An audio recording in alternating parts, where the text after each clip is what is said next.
Former President Donald Trump, I'm sorry, I shouldn't even have called him a president, called the Russian invasion into Ukraine a holocaust and urged Russia to stop fighting, a long shift tone since last week when he called Vladimir Putin a genius.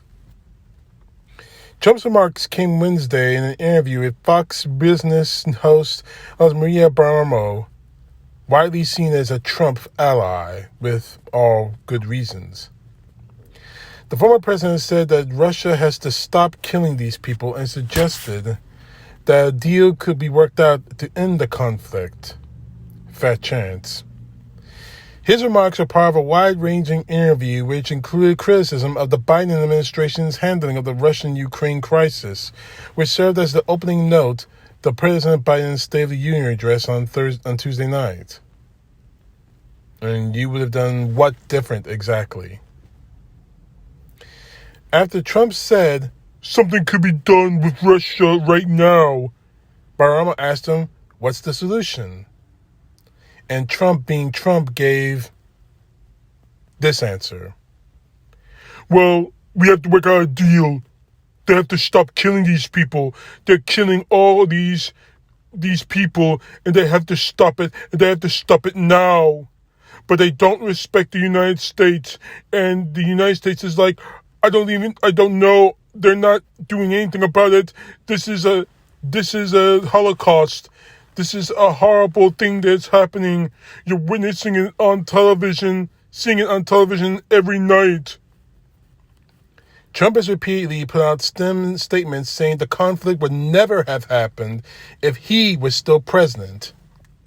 Nice try, Trump, but you're an asshole. The former president has often complimented Putin. Do I need to remind you the statements he's made about him being so smart, so savvy? He's my best friend.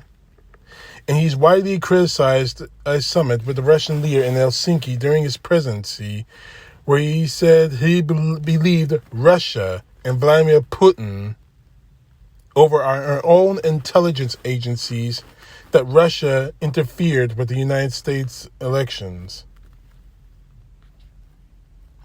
Just last week, not too long after the first shots were fired into Ukraine, Trump praised Putin as smart and pretty savvy for recognizing two breakaway regions in Ukraine as independent as a precursor to the invasion attack.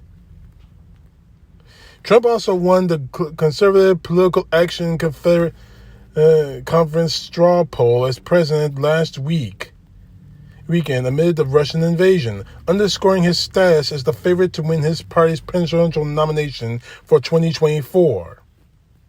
During the interview itself, Trump hesitated to say whether he believed that Ukraine should be afforded membership into the NATO military alliance, saying it's a decision they're going to have to be made.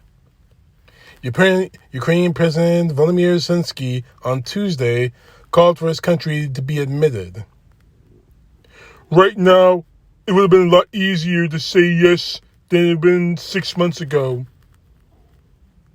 This is Trump talking about the possibility of Ukraine joining NATO.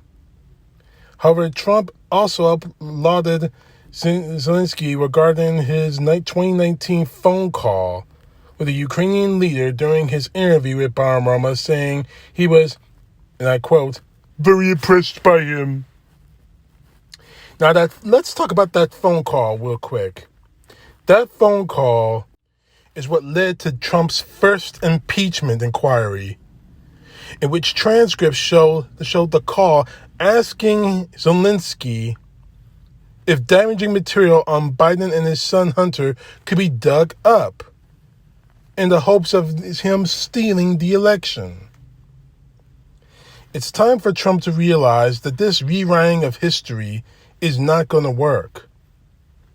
You can't just call a murderous dictator smart and very savvy, and then 24 hours later say that he's killing people. You're appalled by what he's done, when all you're trying to do is get back into the White House.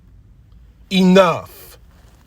You're a liar, you're a traitor, and you have blood on your hands, Trump. And I'm not just talking about the thousands dead during the pandemic, in which you completely botched. I'm talking about the people in Ukraine that your best friend, Vladimir Putin, is killing. CTP, know the truth. God bless. Peace to the left, justice to the right.